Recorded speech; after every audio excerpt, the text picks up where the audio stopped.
Subscribe to my YouTube channel. Today's story will surprise you in ways you never expected. The sun had barely started to rise when Victor Caldwell stepped out of his sleek black car, his polished shoes clicking against the pavement. The towering glass building of Caldwell Enterprises reflected the golden hues of the morning, a symbol of the empire he had built from the ground up. He was a man used to power, used to control. His name was known in boardrooms across the world, his wealth making headlines. But none of that mattered to the little boy who was now tugging on the sleeve of his expensive suit. Victor barely glanced down at first. It wasn't unusual for strangers to approach him. Investors, reporters, even desperate people looking for a miracle. But when he finally looked, he saw a boy no older than 6, his face smudged with traces of chocolate, his eyes bright with curiosity.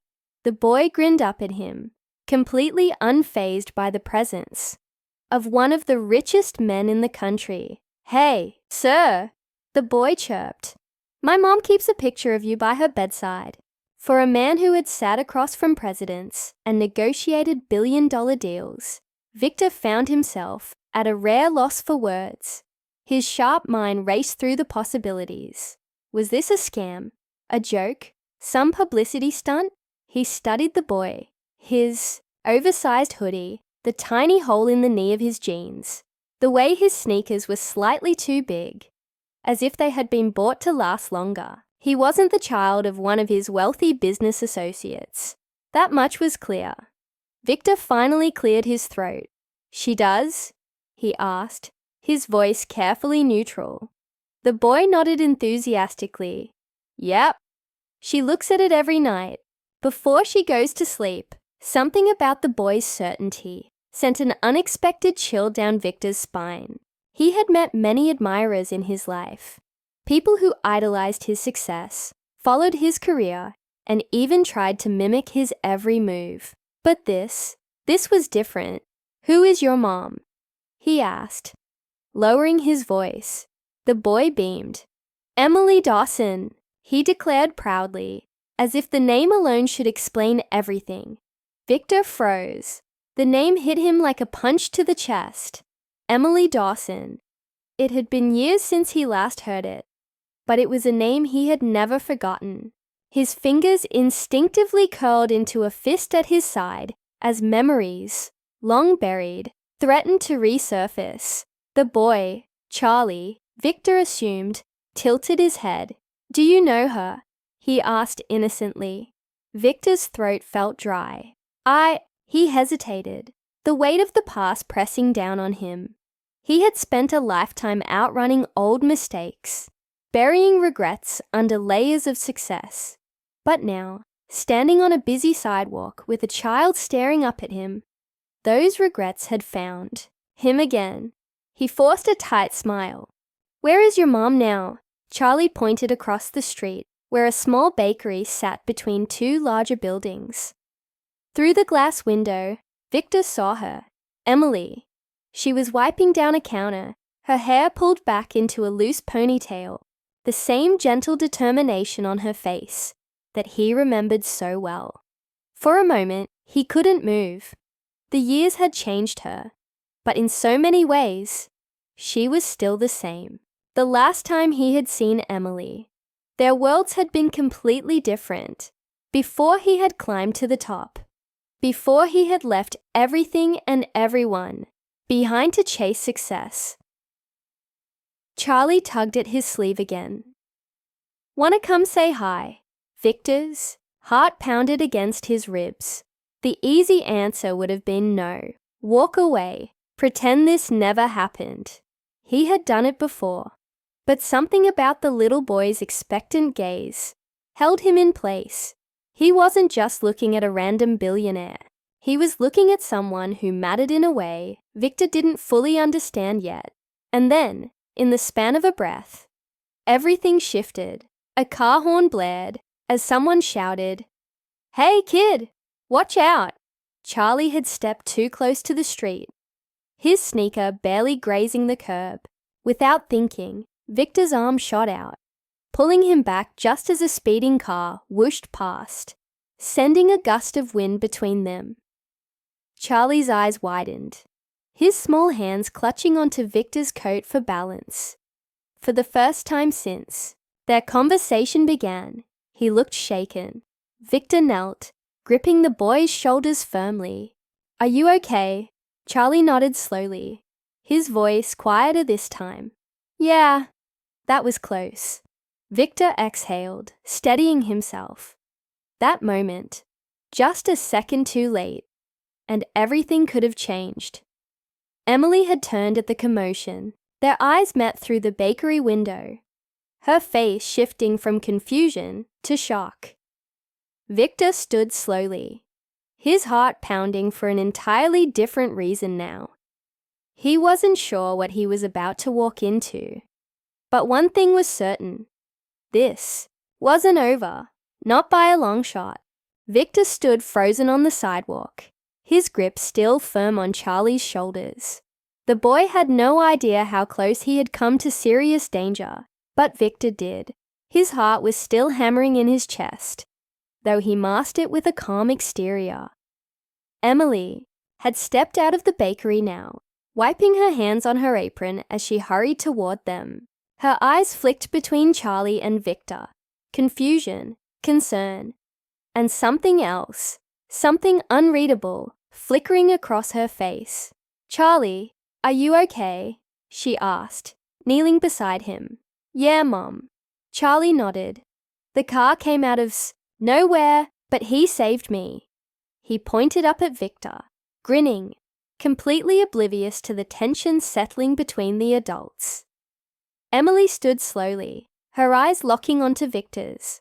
For a long moment, she just stared, as if making sure he was really standing there. "Victor," she finally said, her voice softer than he expected. "Emily," he replied, feeling an odd tightness in his throat.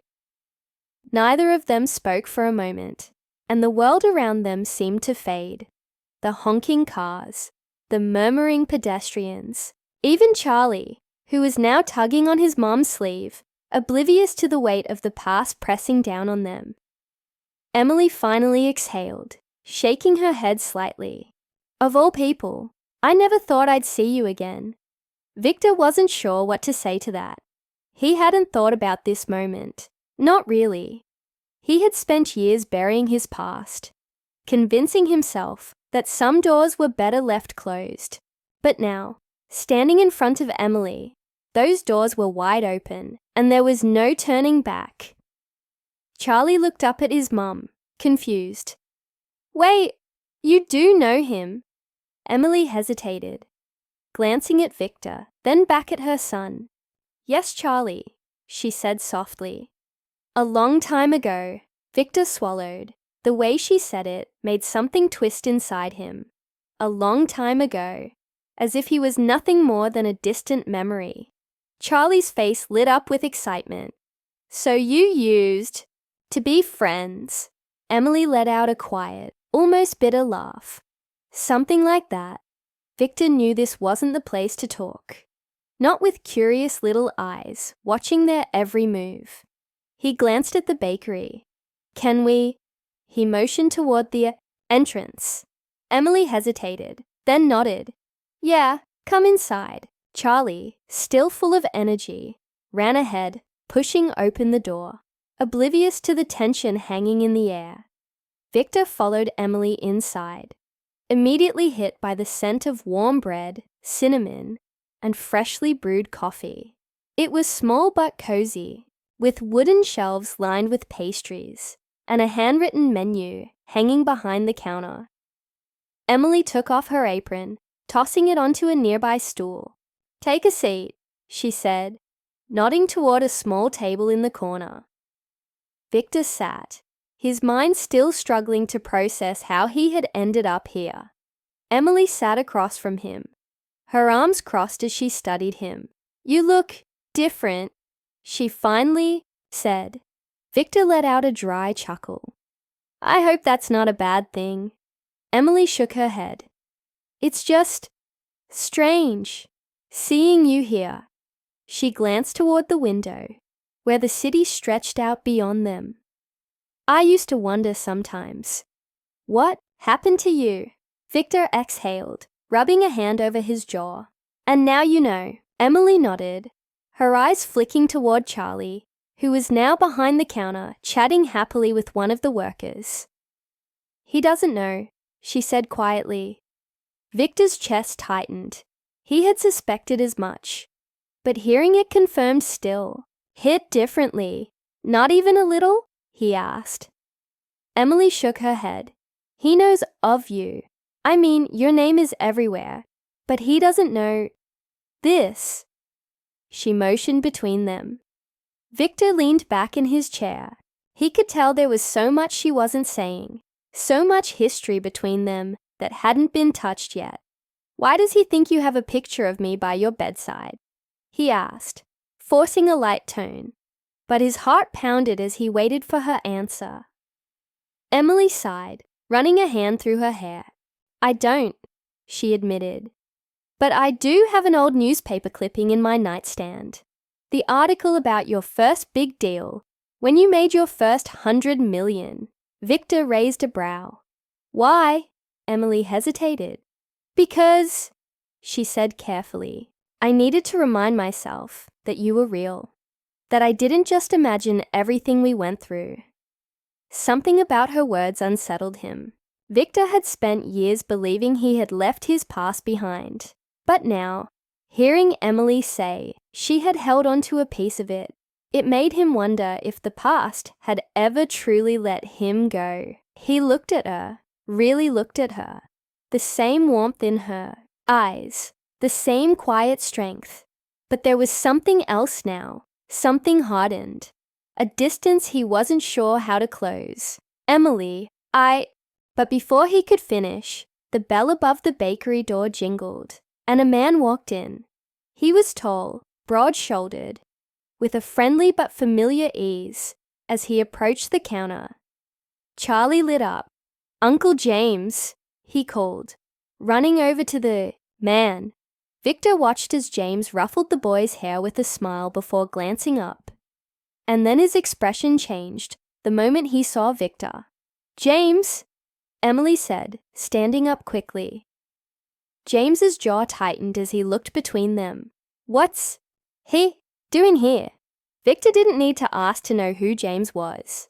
The way he stood protectively near Emily, the way he placed a steady hand on Charlie's shoulder, it told him everything. Victor's stomach twisted, but he kept his expression neutral. Nice to meet you, he said, offering a hand. James didn't take it. Instead, he crossed his arms. Not sure I can say the same. Emily sighed, clearly uncomfortable. James, not now. James shook his head, his eyes locked onto Victor. No, I think now is exactly the time. Charlie, sensing the tension, looked up at James. Uncle James, do you know him too? James's expression softened slightly as he looked down at the boy. Then, after a long moment, he looked back at Victor and said, Yeah, Charlie, I know exactly who he is. Victor didn't flinch, but inside, something shifted. This wasn't just about the past anymore. It was about what came next. The tension in the bakery was palpable, and Victor could feel the weight of the moment pressing down on him. James was still glaring at him, his arms crossed tight, his body language radiating suspicion. Emily stood between them, trying her best to keep the peace, but the air was thick with unspoken words.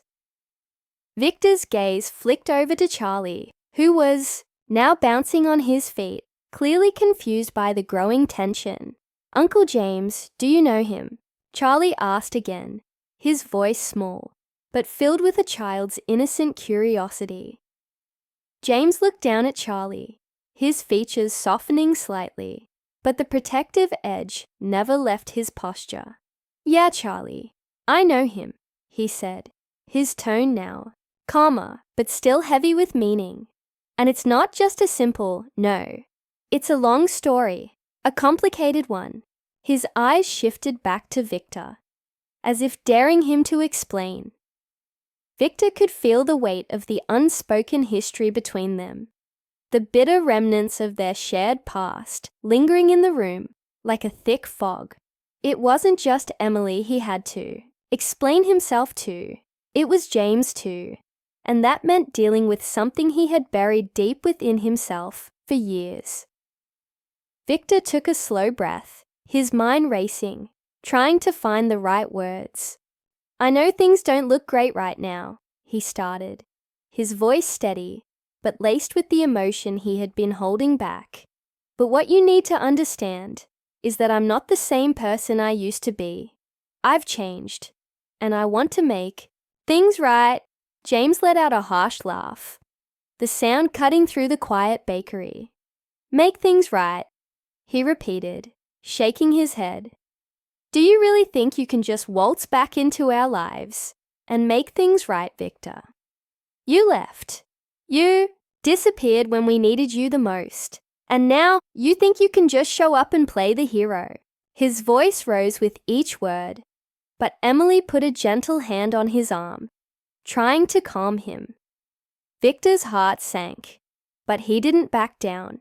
He had spent too many years running from the truth, from the mistakes he had made, but now, standing here, facing the people he had hurt, he knew he couldn't hide anymore. Not from them, not from himself. "I get it," Victor said quietly, his voice firm despite the tremor in his chest. "I wasn't there when you needed me. I didn't show up for you, for Emily, for Charlie. And I can never take that back. But what I can do is be here now. I can be the man you need me to be. Not just for Emily, not just for Charlie, but for me too." The words hung in the air, heavy and charged with meaning. Emily watched him, her eyes unreadable. James, though still on edge, seemed to soften slightly. The tension in the room hadn't disappeared, but it felt like a small crack had formed in the armor that had kept them all apart for so long. Charlie, always the innocent one, broke the silence. "So, are you gonna stay?" he asked, looking between the adults with his wide, hopeful eyes. "I like having more people around. It's fun." Victor's heart clenched at the sincerity in Charlie's voice. It was a simple question, one that held so much weight. Could he stay? Could he rebuild everything he had destroyed? "I'm here, Charlie," Victor said quietly, his voice steady, despite the storm brewing inside him. "And I'm not going anywhere." There was a long pause before Emily finally spoke. Her voice was softer now, but still filled with the caution of someone who had been hurt. "Victor, I don't know if things can ever be like they were before. I don't even know if they should be. But if you're serious about this, about being part of Charlie's life, part of ours again, then you need to prove it. Every day, not with words, but with actions." Victor nodded. "I understand. I'll do whatever it takes." James, still standing off to the side, studied Victor for a moment. Then, to Victor's surprise, he extended his hand. "It's gonna take time, Victor. A lot of time. But if you're really in this, we'll see." His grip was firm, but there was a sense of acceptance, however reluctant. Victor shook James's hand, feeling a sense of relief wash over him. It wasn't a resolution, not yet, but it was a step, and for the first time in a long time, that was enough. As the afternoon sun began to dip lower in the sky, the bakery slowly quieted. Charlie was busy with his new drawing materials, already imagining his next big creation. Emily and James exchanged quiet words in the background, their voices soft but clear. Victor found himself caught in a moment of peace, a moment he hadn't felt in years. Looking at the family before him, Emily, James, and Charlie, Victor finally understood the truth. Success wasn't about the riches, the fame, or the empire he had built. It was about these moments, these connections, the chance to make things right, to rebuild, to be the man he was meant to be. And with that, Victor knew that whatever came next, he was ready to face it. Not as the man he used to be, but as the man he was becoming.